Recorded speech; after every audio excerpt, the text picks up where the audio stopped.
I've come to make an announcement. Shadow the Hedgehog's a pissed on my wife. That's right. He took his hedgehog out and he pissed on my wife, and he said his was this big. And I said that's disgusting. So I'm making a call out post on my twitter.com, and guess what? Here's what my dong looks like.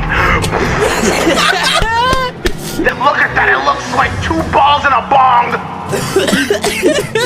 He my wife, so guess what? I'm gonna yours. That's right, this is what you get. My super laser piss. Except I'm not gonna piss on the earth. I'm pissing on the moon. So, the Sonic the Hedgehog movie trilogy has come a long way since the whole ugly Sonic situation. Now, this isn't going to be a video on discussing the amazing redemption arc of the whole franchise. No, this is a video on the genius of this franchise and how it decides to use its video game elements into film and its key to success. So, let's begin. Flashback to the year 2019, Paramount uploaded the ugly Sonic trailer that blew up the internet and forced the director to have a more game-accurate Sonic look, which is already a good push for attention for the film, and despite the pandemic happening around this time, the film still did well enough for itself, earning about $317 million at the box office, warranting it a sequel. Now, the film was a very average one. It didn't take anything from the video games except for Sonic and a few Easter eggs sprinkled throughout the film, which meant it was very friendly to general audiences and also because Jim Carrey was in the film. So, they decided to move on to Sonic 2 after teasing Tails in the post-credit scene. Now, this film was also considered special.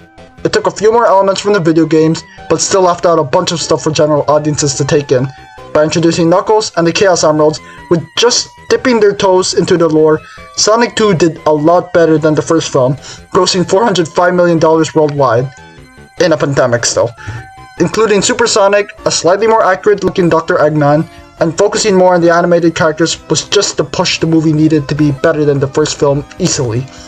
But the film still had its problems, involving some human subplots that interrupted the flow of the film, so the franchise's job was not done yet in satisfying the fans.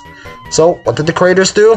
They listened to all the fan criticisms, cut out unnecessary human scenes, focused on the lore, and introduced Shadow the Hedgehog. Now, Sonic 3 currently standing already outgrossed the second film with $423 million in their pockets.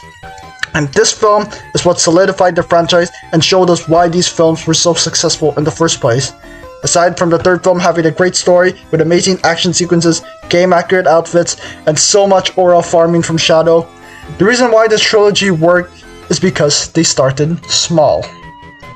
The first film on its own is the most simple, cookie-cutter plot ever you can give to doing a live-action adaptation of an animated character that you can ever do.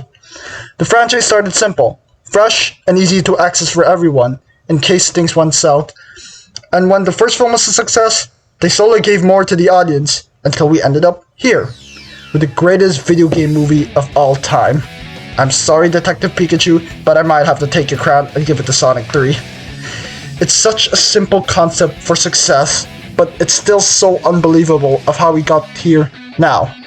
When the first film came out, it got people interested in Sonic, and general audiences started to get into the game and the lore and learn about it. And when the second film came out, the studio tested the waters with a little more lore from the games added, and it proved them right. With more people into the lore of the series, the creators can now go wild.